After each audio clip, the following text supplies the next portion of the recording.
Está tramitando aqui na Câmara dos Deputados um projeto de lei que trata da autonomia do Banco Central, que já foi aprovado, inclusive, pelo Senado Federal, agora no início de novembro, e que tem como um dos seus principais pontos estabelecer mandatos fixos de 4 anos, permitida uma recondução para o presidente e para os diretores do Banco Central. Foram ainda adicionadas 2 novas competências para o Banco Central que também dividem opiniões: suavizar as flutuações do nível da atividade econômica e fomentar o pleno emprego no país. Quem defende a aprovação da autonomia do Banco Central argumenta que os mandatos independentes e escalonados dão mais credibilidade ao Banco Central ao dissociar os mandatos dos gestores do Bacen do mandato do presidente da República, e que isso protege a economia contra pressões políticas, além de contribuir para atrair mais investimentos. Quem é contrário à autonomia argumenta que o mandato do presidente do Banco Central não pode ser dissociado do mandato do presidente da República, pois o presidente e o seu projeto de governo foram eleitos pela maioria dos brasileiros. Logo, o presidente da República deveria ter independência para escolher e, eventualmente, trocar o presidente ou diretores do Banco Central se eles não estiverem atuando em linha com o projeto aprovado nas urnas. E para conversar sobre esse assunto polêmico, os nossos convidados de hoje são os deputados Celso Maldaner, do MDB de Santa Catarina, que é o relator do projeto aqui na Câmara, e o deputado Enio Verri, que é o líder do PT aqui na Câmara dos Deputados. Eu sou Fernando Gomes e esse é o Câmara Debate. Deputados, sejam muito bem-vindos, muito obrigado por terem aí aceitado o nosso convite para debater esse assunto. Eu que agradeço. Obrigado pelo convite. É um prazer debater com o deputado Celso Maldaner. Para mim também é uma satisfação, Fernando, estar aí com o líder do PT, o Enio Verri, para nós discutirmos um assunto que já é normal no mundo todo, nos países desenvolvidos, a autonomia do Banco Central. Então, estamos à disposição. Ok. Deputado Celso Maldaner, eu vou começar pelo senhor como relator. Eu pediria ao senhor que nos dissesse se o senhor é favorável a todos os pontos do projeto e nos explicasse por que esse projeto é importante para a economia do Brasil e para a estabilidade da moeda aqui. Com certeza. É muito importante porque traz como objetivo a estabilidade de preços. Eu acho que é fundamental para manter o poder aquisitivo dos menos favorecidos, cuidar do nível da atividade econômica, acho que é fundamental, zelar pela solidez e eficiência do sistema financeiro nacional, fomenta o emprego. Acho que o Senado foi muito feliz quando ampliou um pouco mais e, inclusive, preocupado também com a geração de emprego. Então, o Conselho Monetário Nacional sempre é a autoridade máxima, né? O Conselho Monetário Nacional que vai estabelecer as metas para a política monetária. Apenas o Banco Central ele deve cumprir essas metas que foram estipuladas pelo Conselho Monetário Nacional. E o importante é que o Banco Central, além de cumprir, tem que prestar contas, ao parlamento, isso é fundamental. É uma autarquia de natureza especial, não sendo subordinada a nenhum ministério. Quer dizer, vai ter autonomia técnica, vai ter autonomia operacional, autonomia administrativa e autonomia financeira. Então, acho que fundamental. Dentro do G20, só o Brasil ainda não tem autonomia do Banco Central. Esperamos a compreensão aí dos partidos da oposição para ajudar a avançarmos nesse sentido. Deputado Enio Verri, eu pediria ao senhor que nos dissesse também qual a sua posição sobre o projeto, se ele é importante para a economia, se ele é importante para a estabilidade da moeda, e comentasse também essa posição que o seu partido tem de defender que o presidente possa demitir, eventualmente, o presidente ou diretores do Banco Central se eles não estiverem afinados com a política de governo. Olha, nós somos contrários a essa proposta da chamada autonomia do Banco Central, porque nós entendemos, primeiro, que o Banco Central no Brasil é autônomo. E não é o mérito do Bolsonaro, da Dilma, do Temer, do Lula. Historicamente, a direção do Banco Central é indicada pelo presidente da República, mas ele tem o respeito do mercado e tem tomado atitudes, tanto econômicas como fiscais, que têm ajudado muito o equilíbrio da moeda no Brasil. Nesse sentido, não vemos por que mudar essa política.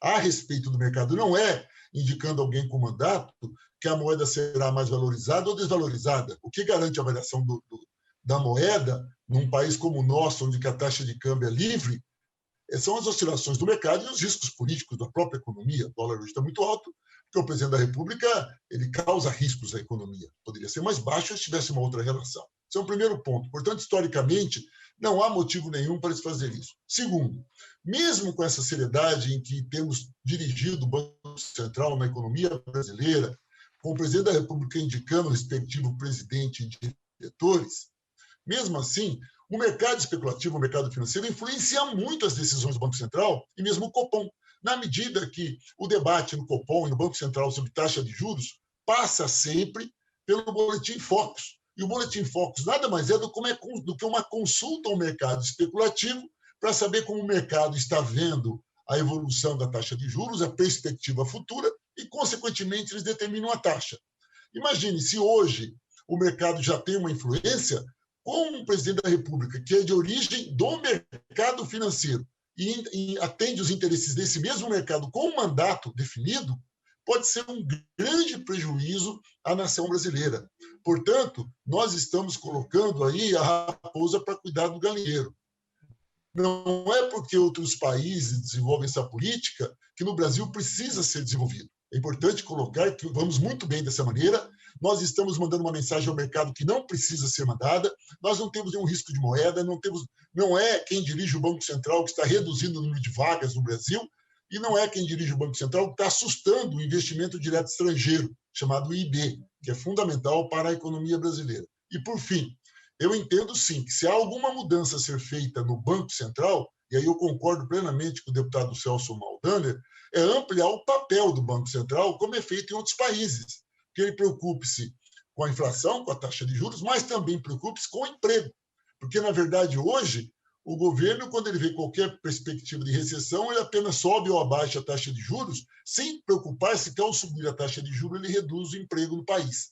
Portanto, aumentar a responsabilidade do Banco Central com essas duas preocupações, a inflação e o emprego, isso fará com que ele tenha políticas mais profundas e tenha também um compromisso maior com o Estado brasileiro, não só com o governo, mas com o Estado, que é, de fato, o papel do Banco Central.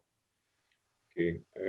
Deputado Celso Maldaner, eu queria ouvir o senhor sobre o que o deputado Enio Verri colocou agora, e em especial sobre essas duas novas medidas que foram atribuídas ao Banco Central aí, de suavizar as flutuações do nível de atividade econômica, que eu acho que é um conceito que precisa ser também mais bem explicado, né? E de fomentar o pleno emprego no país. O Banco Central, tradicionalmente, ele vem cuidando da estabilidade da moeda e da inflação. O senhor concorda com essas novas atribuições? Concordo, sim, plenamente. Eu acredito que o Senado foi muito feliz em incluir essas duas questões que são fundamentais. Eu gostaria contradizer um pouco meu colega Enio, com todo respeito, justamente porque o Banco Central, tendo autonomia técnica, autonomia operacional, administrativa e financeira, esses mecanismos eles são capazes de blindar o órgão das influências políticas ou partidárias que podem desestabilizar a política brasileira. Portanto, esse projeto ele é bom porque vai atrair confiança de investidores estrangeiros para o nosso Brasil. E isso resulta num aumento de capital estrangeiro para o país, que tem a circulação da moeda aumentar e, consequentemente, o capital. Então, é muito importante dar essa segurança jurídica para os investidores internacionais investirem mais no nosso Brasil. Especialmente agora que tivemos essa pandemia, foi gravemente afetado o nosso Brasil em sua economia pela perda de capital, pela perda de emprego, pela perda de renda. A autonomia do Banco Central é um instrumento ideal para a retomada, o fluxo de capital para o país, ou seja, a entrada de recursos de capital com a devida confiança dos investidores, a medida necessária para que a circulação da moeda possa aumentar, e assim teremos nossa retomada econômica, maior investimento. É sinônimo de emprego e renda para a população que poderá ter acesso aos recursos e poder de compra. Então, eu acho fundamental dar mais autonomia ao Banco Central. Ok. Deputado Enio, eu queria ouvir também o senhor sobre essa questão dessas duas novas competências aí. O senhor já falou um pouquinho, mas podia aprofundar um pouco mais. E eu pergunto ao senhor se essas competências elas acabam não se tangenciando com competências do próprio Ministério da Economia, de trabalhar essa questão do emprego e renda.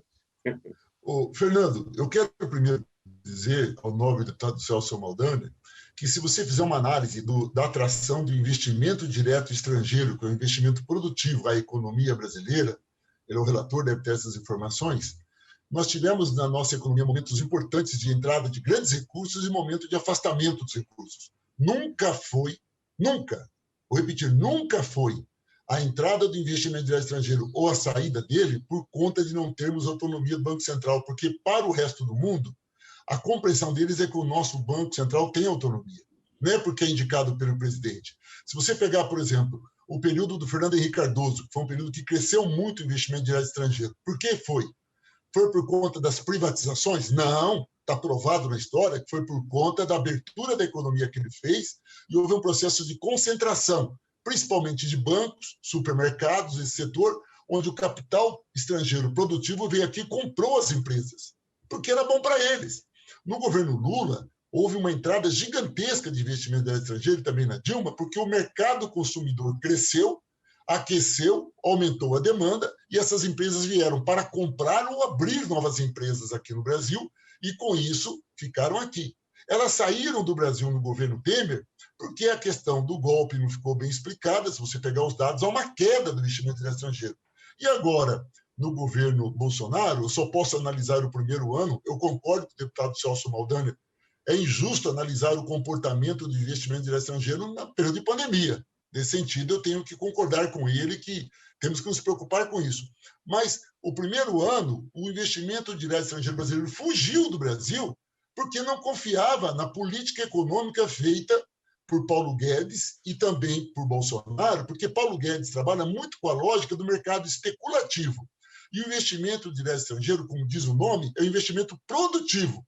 Ele vem quando sente que tem mercado consumidor e tem estabilidade. Agora, não é a falta da escolha do presidente do Banco Central que causa instabilidade na economia. O que causa instabilidade é o discurso do presidente da República, como é atualmente o que o nosso tem feito, como fez essa semana no encontro do BRICS, assusta os nossos investidores. O deputado Celso Maldanha é empresário do setor produtivo, e uma pessoa como ele sente muito isso, né? Ele é claro que, ao ser o relator, ele preocupa-se em manter a estabilidade da moeda, gerar mais emprego, mas só a autonomia do Banco Central, ou ela por si só, não muda nada, e isso eu posso lhes afirmar com dados. Inclusive, dou ao fundo disso como fundamento teórico a minha tese de doutorado, que tratou exatamente disso, sobre os investimentos estrangeiros no Brasil, do governo Fernando Henrique, que já faz algum tempo. E, por fim, volto a dizer, o papel do Banco Central na relação do emprego e da inflação, eu concordo. Esse segundo ponto, que o deputado Celso, talvez eu não tenha compreendido, não explicou muito bem, eu não entendi. Porque esse outro ponto que o Senado aprovou, que ele disse que é muito bom, me parece que é o papel do Ministério da Economia e não do Banco Central.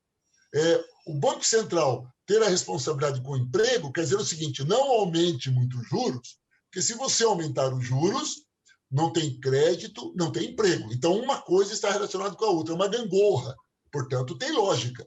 Agora, a questão da variação, que é essa terceira responsabilidade que seria do Banco Central, não me parece muito objetiva aqui no debate, porque isso é o papel do Ministério e não de um Banco Central, e não me parece que no resto do mundo essa experiência, ou na teoria, pelo menos que eu estudei, eu não tenho encontrado essa experiência. Talvez seja muito mais por incompreensão do texto minha do que, de fato, é o que está sendo colocado como objetivo. Volto a dizer, eu e o deputado Celso temos acordo sobre as duas responsabilidades e terá o apoio da nossa bancada nisso. Agora, da indicação, não. E sobre esse terceiro ponto, que para nós não está definido de maneira objetiva o que é isso dentro das responsabilidades do Banco Central. Ok. Deputado Celso, um ponto polêmico também que alguns economistas levantam e que foi citado até pelo deputado Enio Verri agora, é que os presidentes do Banco Central e os diretores, eles tendem a ser pessoas vindas do mercado financeiro e apoiadas por esse setor. E as medidas que eles tomam, em parte, afetam também o mercado financeiro e os bancos. Eu pergunto ao senhor, essa é uma tendência consolidada, você ter diretores e presidentes vindos do mercado financeiro, e isso não pode mudar? Ou existiria a possibilidade de você ter diretores do Banco Central vindo de outros segmentos da economia para dar mais pluralidade para essa discussão? Qual é a sua opinião sobre isso? Olha, eu defendo muito a autonomia do Banco Central, porque permite que o próprio Banco Central aprove o seu próprio regimento interno, efetue como instrumento de política cambial operações de compra e venda de moeda estrangeira e operações com instrumento derivativos no mercado interno.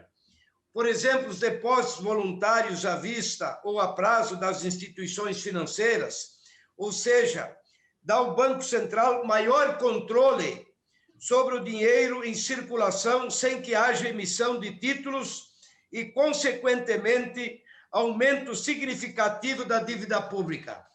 Claro que tem que ter transparência total, continua sendo submetido o presidente da República que nomeia, submetido ao Senado, inclusive o currículo, a biografia, a transparência total. Então, claro que pode pertencer a qualquer outro mercado, qualquer outra atividade, não é o problema. Mas tem que ter transparência e sempre vão ser submetidos ao Senado da República. Ok. Deputado Enio, eu queria ouvir também o senhor sobre esse ponto. O senhor acha que poderia haver uma diversificação maior dentro da diretoria do Banco Central para contemplar outros setores da economia e não ficar estritamente ligado a pessoas que vêm do mercado financeiro? Fernando, eu primeiro gostaria, nós não teremos tempo, talvez uma outra oportunidade, de perguntar ao deputado Celso Maldaner qual a diferença do que ele está lendo aí, que é o papel hoje, com o papel que tem. Me parece que a diferença é nenhuma. A questão do papel da emissão do título não hoje é feito por determinação do ministro da Economia e será feito pelo presidente do Banco Central. Parece que fora isso é tudo a mesma coisa. Sobre transparência, ela existe hoje. Ô louco, o Banco Central é obrigado a ser transparente. Eu volto a dizer, essa mudança é modismo, não muda a realidade da economia em nada, não altera a nossa realidade. O Banco Central tem hoje um respeito da comunidade econômica nacional e internacional. Isso aí é modinha, né? Literalmente é modinha, não muda em nada. E volto a dizer, isso aí é só para mostrar a subordinação do nosso setor econômico aos interesses americanos, que hoje nem eles estão interessados na gente mais, né? Por conta da paixão do Bolsonaro pelo Trump, que agora foi derrotado. Segundo, eu também concordo com o deputado Celso Maldaner, que, claro, qualquer pessoa pode assumir esse cargo, agora ela tem que ser aprovada. E uma coisa que o Celso Maldaner colocou, que é verdade, tem que ter currículo. Agora, você não pode pegar um professor de uma grande universidade da área da educação, da geografia, da filosofia e colocar como presidente do Banco Central. Então, não é qualquer um. De fato, é alguém que passe pelo mercado, é bem-vindo. Por isso é que eu insisto que tem que ter o presidente da República, tem que estar ligado. Você vai pegar alguém do mercado financeiro, que tem relações com o mercado privado, com o setor especulativo, vai colocar lá. Esse cara, essa pessoa indicada, começa a fazer operações que favoreçam só os interesses do mercado financeiro e tem mandato. E aí? Agora, se o presidente da República escolhe alguém que tem a confiança dele, é um operador do mercado financeiro, é um player global do mercado financeiro, assume esse cargo, começa a tomar atitudes que são contrárias aos interesses do Estado brasileiro. E esse presidente da República, não importa qual seja, o desliga e põe outro. Ora, é muito mais fácil. Agora, se você põe um presidente que é ligado ao mercado financeiro, que faz coisas que o mercado financeiro interessa só a eles e mais ninguém, o próprio lobby do mercado financeiro, que é gigantesco, não vai permitir que esse cara seja demitido, ou que seja interrompido, que a palavra correta é essa, que seja interrompido o seu mandato. Então, olha o risco que nós estamos correndo, porque normalmente um professor de macroeconomia, microeconomia, econometria, de finanças, ele tem condições de trabalhar assim numa área dessa, só que ele precisa ter minimamente uma experiência de mercado. Então, normalmente, talvez com raras exceções, será alguém que venha do mercado financeiro e que atenda os interesses do mercado financeiro. Agora, se a gente tiver uma trava, que é o presidente para cuidar disso, você já imaginou o estrago que o Paulo Guedes está fazendo na economia brasileira? E de vez em quando o Bolsonaro discorda, muito de vez em quando, para o meu gosto, discorda dele. Se o Paulo Guedes tivesse mandato e autonomia, o que tinha sobrado do Brasil até hoje? Nada. Então, vejam, o Paulo Guedes é um exemplo de que a autonomia ela pode ser um perigo para o conjunto da economia brasileira, na medida que você não poderá colocar um professor ou um teórico lá. Pode ser até um professor, um bom teórico, mas terá que ter passado por alguma experiência no mercado. Você imagine, o deputado Celso é empresário. Você disse, eu não sei qual área, também não importa, ele é um ótimo deputado. Mas ele não colocará para dirigir a empresa dele alguém que seja um professor da área. Ele vai querer alguém que, de repente, nem tenha uma sólida formação, mas tenha muita experiência na área dele. O ideal é que tenha uma sólida formação teórica e uma grande experiência técnica. Por isso, a tendência é que venha do mercado. Isso não é defeito, isso é qualidade. Agora, o problema é, ao assumir ali com o mandato fixo, quem cuida? A pergunta é, quem fiscaliza o fiscal? Esse é o meu medo. O Conselho Monetário Nacional, Enio, sempre vai ter autonomia. Apenas a diretoria, o presidente, vão cumprir as determinações do Conselho Monetário Nacional. Inclusive, pode ser demitido, né, por improbidade ou por desempenho insuficiente. Você tem que mostrar resultado. Se não mostrar resultado, poderá ser demitido.